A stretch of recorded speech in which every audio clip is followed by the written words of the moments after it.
इस वीडियो को देखने के बाद आप सक्षम होंगे वेग समय ग्राफ को समझने में। वेग समय ग्राफ क्या है? किसी वस्तु के वेग में समय के साथ परिवर्तन को प्रदर्शित करने वाला ग्राफ वेग समय ग्राफ कहलाता है। यानी वेग समय ग्राफ जो है वो हमें त्वरण को बताता है और विस्थापन को बताता है। तो इस पॉइंट को आप ध्यान रखिए, जब वेग के साथ समय का ग्राफ खींचते हैं तो वहाँ पे हमें उस ग्राफ से क्या पता कर सकते हैं, तो उस ग्राफ से हम विस्थापन को पता कर सकते हैं और त्वरण को पता कर सकते हैं। अब बारी बारी से हम केस को स्टडी करेंगे वेग समय ग्राफ में। देखिए, जो फर्स्ट केस है आपका कि जब वस्तु नियत वेग से चल रही है, ठीक है, जब वस्तु नियत वेग से चल रही है, यानी कि 0 1 ले लिए, ए हो गया आपका x अक्ष, ए हो गया आपका y अक्ष, और x अक्ष पे आपको समय होता है जिसे हम सेकेंड में मेजर करते हैं, और जो y अक्ष पर होगा वो वेग होगा जिसे हम मीटर प्रति सेकेंड में मापते हैं। और इसमें से जो हमारा वस्तु है वो नियत वेग से चल रहा है, यानी कि स्टार्टिंग 0 सेकेंड में देखता हूँ तो 0 सेकेंड में वो है 5 मीटर प्रति सेकेंड वेग पे, ठीक है, और यही कांस्टेंट है। 2 सेकेंड पर भी उसको देखता हूँ तो 2 सेकेंड पर भी है 5 मीटर प्रति सेकेंड वेग है उसका। उस वस्तु का अगर 5 सेकेंड पे हम देखता हूँ तो 5 सेकेंड में भी उसका वेग है 5 मीटर प्रति सेकेंड। तो ये नियत वेग से चल रहा है, तो एक सीधा इसका इस तरह से ग्राफ आएगा, ठीक है। ये आपका टाइम हो गया, समय हो गया। तो अब यहाँ पे हम ये जो ग्राफ है में इससे हमारा विस्थापन निकल जाएगा। कहिए कि विस्थापन कैसे पता चलेगा, तो ये आप हमने T1 T2 दो टाइम ले लिया, ये दोनों टाइम ले लिया, T1 ले लिए इसे और T2 ले लिए इसे। और T1 T2 पे हम देखेंगे कि ये T1 से T2 के बीच का जो हमारा डिस्प्लेसमेंट बताएगा, यानी इसका एरिया जो है आपका, ये एरिया जो आप देख रहे हैं, ये एरिया हमें बताएगा विस्थापन को, ठीक है। तो ये जो कर्व देख रहे हैं, ये जो सीधा आप लाइन देख रहे हैं ग्राफ का, तो एक सरल रेखा है, ठीक है। तो इस सरल रेखा का जो नीचे का भाग ये आप देख रहे हैं जो T1 से T2 लिए हैं, यही हमें बताएगा। इसका एरिया निकाल लेंगे तो हमें पता चल जाएगा विस्थापन, यानी इस एरिया विस्थापन को हमें बता देगा। तो कैसे, तो यहाँ पे देखिए, आपको इसका लेना है लंबाई और चौड़ाई, ठीक है। तो इसका पूरा एरिया क्या है, ये जो क्या बन रहा है आपको, एक चतुर्भुज बन रहा है आयत की तरह। तो आयत का क्षेत्रफल क्या होता है, लंबाई गुणे चौड़ाई होता है। तो आपको ये लंबाई ले लेना है, ये चौड़ाई ले लेना है। तो आपको हो गया लंबाई क्या है बताइए, देखिए यहाँ पे कि लंबाई जो यहाँ पर है AD है, A से D, और चौड़ाई आपका है D से C, ठीक है। आप ऐसे भी ले सकते हैं और ऐसे भी ले सकते हैं, दोनों तरफ से सेम ही आएगा, ठीक है, क्योंकि आमने सामने भुजा जितना ए होगा उतना ही ये होगा, जितना ए होगा उतना ही ये होगा। ये चलते हमने यहाँ पर सीधा ले लिए कि ए है आपका लंबाई और ये है आपका चौड़ाई। तो यहाँ पर ले लिए एस, एस यानी विस्थापन या दूरी को डिनोट करते हैं।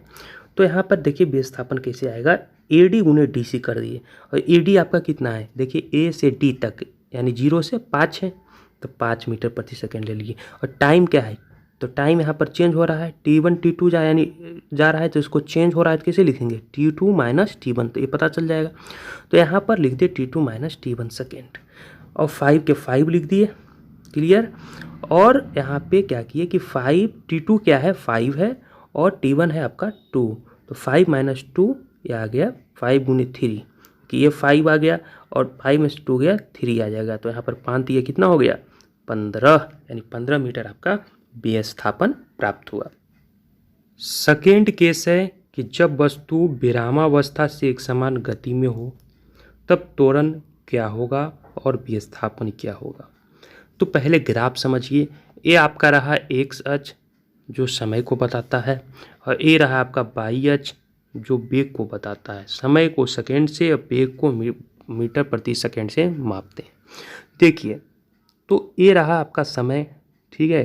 तो समय में आप देखिए यहाँ पे रहा वस्तु जो कि विरामावस्था में है और विरामावस्था से एक समान गति की अवस्था में। देखिए पहले ए से गया यहाँ पे, फिर यहाँ पे, फिर गया यहाँ पे, एक समान गति से वो चल रहा है।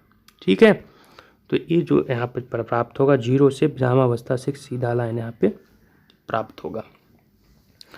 तो अब देखिए यहाँ पे इस केस में जो है हम कैसे निकालेंगे त्वरण और विस्थापन, क्योंकि वेग और समय का जो ग्राफ है वो बताता क्या है, वेग समय ग्राफ बताता है त्वरण और विस्थापन। तो इसमें हम त्वरण भी प्राप्त करेंगे और विस्थापन भी। देखिए त्वरण होता है आपका वेग में परिवर्तन बटा में समय। तो देखिए वेग में परिवर्तन हो रहा है, यहाँ पे आप देख सकते हैं ये जो पॉइंट आपका है ए से लेकर बी, यही वेग में परिवर्तन हो रहा है। पहले था ए पर, फिर क्या बी पर, तो ए जो आपका आएगा वेग में परिवर्तन। तो लिख दिए ऊपर ए बी और नीचे लिख दिए ओ बी, ओ से बी तक। ये क्या हो गया, समय। तो वेग में परिवर्तन बटा समय त्वरण होता है, तो ये त्वरण हो गया। नेक्स्ट जो है इसको इस फॉर्म में लिख सकते हैं, जैसे लिखते हैं इसको, इसे लिख दिए V1, इसे लिख दिए V2, क्योंकि V2 है तो यहाँ पर लिख देंगे V2 माइनस V1 और नीचे टाइम है, यहाँ पे T1 है, यहाँ पे T2 है, यही हो रहा है। तो यहाँ पर लिख दिए T2 माइनस T1। यहाँ पे देखिए V2 माइनस V1 कितना है, तो V1 तो यहाँ पर 0 है, टाइम 0 है, ठीक है, और V2 यहाँ पे 12 है, तो यहाँ पर 12 माइनस 0 लिख दिए। यहाँ पर उसी तरह T2 माइनस T1, T2 आपका है 6 है, ठीक है, आप देख सकते हैं यहाँ पर 6 है T2 और T1 यहाँ पे है 0, तो यहाँ पर लिख देंगे T2 6 और T1 0। तो यहाँ पर 12 में से 0 गया 12 और 6 में से 0 गया 6, तो यहाँ पर कट जाएगा ये 2 बार में, तो यहाँ पर आ जाएगा इसे रिलेशन 2 मीटर प्रति सेकेंड। उसी तरह विस्थापन कैलकुलेट करेंगे।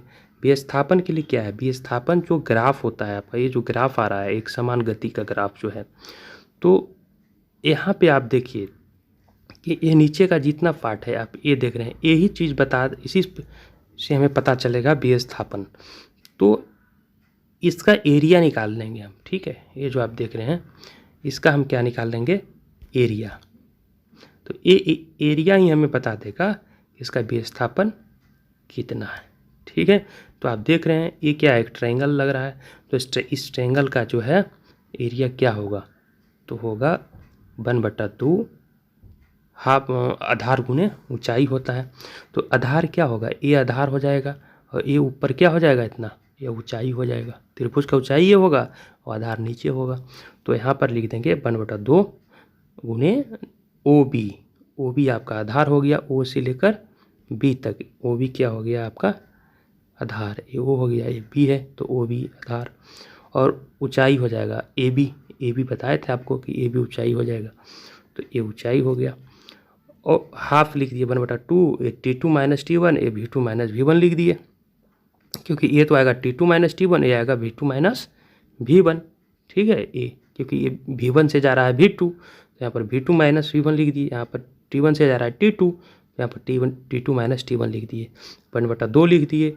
और यहाँ पर देखिए उसी तरह T2 में से T1 घटाइए, तो यहाँ पर आ गया T2 कितना है 6 है, यहाँ पे 0 है, तो 6 में से 0 गया, यहाँ पर 6 आ गया। और देखिए V2 माइनस V1, V2 कितना है, V2 आपका है 12 और V1 आपका है 0, ठीक है, V1 0 है और V2 12 है, तो 12 में से 0 घटाएंगे कितना आएगा 12। अब इसको क्या करना है, इसको समझिए। अब देखिए क्या किए, इसको कैंसिल हो गया, 1 3 बार में कैंसिल हो गया, ठीक है, 3 दूनी 6 होता है, तो 3 से फिर 12 3 के गुना कर देंगे तो 12 3 36, तो ये आपका हो गया फाइनल, आपका आ गया विस्थापन। थर्ड जो केस है कि जब वस्तु का वेग एक समान रूप से घटकर 0 हो जाता है, तो इसको पहले ग्राफ समझते हैं। देखिए ये हो गया आपका एक्स अक्ष जो समय को बताता है, समय को सेकेंड से मापते हैं, ये हो गया आपका वाई अक्ष जो वेग को बताता है और वेग को मीटर प्रति सेकेंड में मापते हैं। और एक वस्तु है जो एक समान रूप से घटकर उसका बेग एक समान रूप से घटता है, ठीक है। पहले इतना घटा एक समान रूप से, उतना ही फिर घटा, उतना ही फिर घटा, उतना ही फिर घटा, घटते घटते उसका आ गया 0 पे, ठीक है। तो स्टार्टिंग जब 0 सेकेंड था तो उस वक्त से अगर काउंट करना शुरू किए तो उस वक्त देखें हम उसका बेग था 10 मीटर प्रति सेकेंड, और धीरे धीरे आके उसका 5 सेकेंड में क्या बेग हो गया 0 मीटर प्रति सेकेंड। तो उसका ग्राफ इस तरह से ढाल बनेगा उसका, ठीक है, ऊपर से नीचे धीरे धीरे आ जाएगा 5 पे। तो ये जो आपका ग्राफ है, ठीक है, इस ग्राफ से अब हमें पता करना है कि त्वरण कैसे निकालेंगे और उसका विस्थापन कैसे निकालेंगे। तो देखिए, त्वरण निकालने के लिए कुछ नहीं करते हैं, जो फार्मूला है उसका वही फार्मूला अप्लाई इसमें भी होगा। त्वरण बराबर क्या होता है, बेग में परिवर्तन बटा में समय। तो बेग में परिवर्तन कितना हो रहा है, अब देखिए बेग में ही परिवर्तन हो रहा है ना, कि यहाँ पे 10 है, 10 से क्या जा रहा है 0 हो जा रहा है, यानी ये आपका V1 है, ये आपका V2 हो रहा है, यही तो परिवर्तन है। टाइम क्या है, पहले 0 सेकेंड पर देखे थे इसको कि 10 मीटर प्रति सेकेंड बेग था, तो ये T1 हो गया, ये टाइम T2 हो गया। तो बेग आ गया आपका V2 माइनस V1 अपन में T2 माइनस T1, यानी कि यहाँ पर V2 क्या आ जाएगा, V2 आपका 0 आ गया, और यहाँ पर V1 जो आपका आ जाएगा 10, तो 0 में से 10 गया तो क्या आ जाएगा -10, ठीक है। और देखिए T2 माइनस T1 क्या आ जाएगा, T2 यानी T2 आपका 5 है और T1 आपका 0 है, तो 5 में 0 अगर माइनस करें तो क्या आ जाएगा 5, और इसको कैंसिल कराएंगे तो 5 दूनी 10 यानी -2 मीटर प्रति सेकेंड स्क्वायर। यानी ये जो ग्राफ है, ये जो त्वरण दे रहा है, ये ग्राफ वो ऋणात्मक में दे रहा है, और ऋणात्मक त्वरण को मंदन भी कहते हैं, यानी इस तरह के ग्राफ को मंदन शो करता है, ठीक है। अगर पूछा एग्जाम में पूछा जाए कि जो कोई भी वस्तु है जो जिसका बेग एक समान रूप से घट कर 0 हो रहा है, तो उस ग्राफ में क्या मंदन होगा, तो बिल्कुल होगा, क्योंकि उसका त्वरण जो हो जाएगा उसमें माइनस में आ जाएगा त्वरण, इसलिए उसका ग्राफ जो है ऋणात्मक होगा, ठीक है। उसका त्वरण जो ऋणात्मक होगा तो वो जो ग्राफ कहलाएगा वो मंदन कहलाएगा, ठीक है, मंदन होगा वो ग्राफ। इस चीज़ को आप थोड़ा सा ध्यान में रखिएगा। तो देखिए विस्थापन कैसे निकालेंगे। विस्थापन निकालने के लिए आपको ये जो ग्राफ आ रहा है, ये लाइन जो आप देख रहे हैं इस ढाल को, इस ढाल के नीचे के जो एरिया है, ये एरिया आप देख रहे हैं, इसका क्षेत्रफल निकाल लेंगे। तो ये ट्रायंगल लग रहा है आपको, तो इस त्रिभुज का जो है क्षेत्रफल कैसे निकालेंगे। त्रिभुज का क्षेत्रफल क्या होता है, हाफ गुने आधार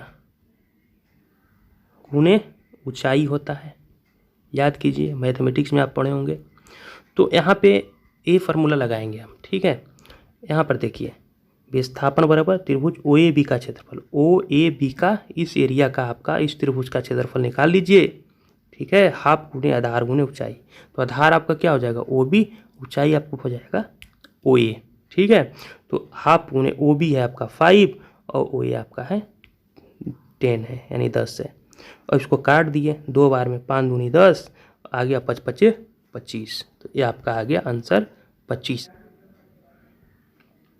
फोर्थ जो केस है, जब वस्तु असमान वेग से चलता है, मान लीजिए ए है एक्स अक्ष, ए है वाई अक्ष, ठीक है। एक्स अक्ष आपको समय को बताता है और वाई अक्ष आपका वेग बताता है। एक मान लीजिए आपने बाइक चला रहे हैं, अब बाइक चलाना यहाँ से चालू किए हैं, अब धीरे धीरे धीरे धीरे आप चला रहे हैं, और 2 सेकंड में हम देखता हूँ तो आपका जो है यहाँ पे वेग है आपका ए पॉइंट पे, और फिर हम देखता हूँ 4 सेकंड के बाद तो आपका वेग कम गया, फिर देखता हूँ 8 सेकंड में तो आपका वेग फिर बढ़ गया, फिर कम गया 12 सेकंड में। तो जब आपका वेग बढ़ा घटा तो ये जो कहलाएगा वो हमारा असमान वेग का ग्राफ कहलाएगा, ठीक है। तो इस वीडियो में इतना ही, नेक्स्ट वीडियो में आपको और भी कुछ कंसेप्ट को क्लियर करेंगे। Thank you.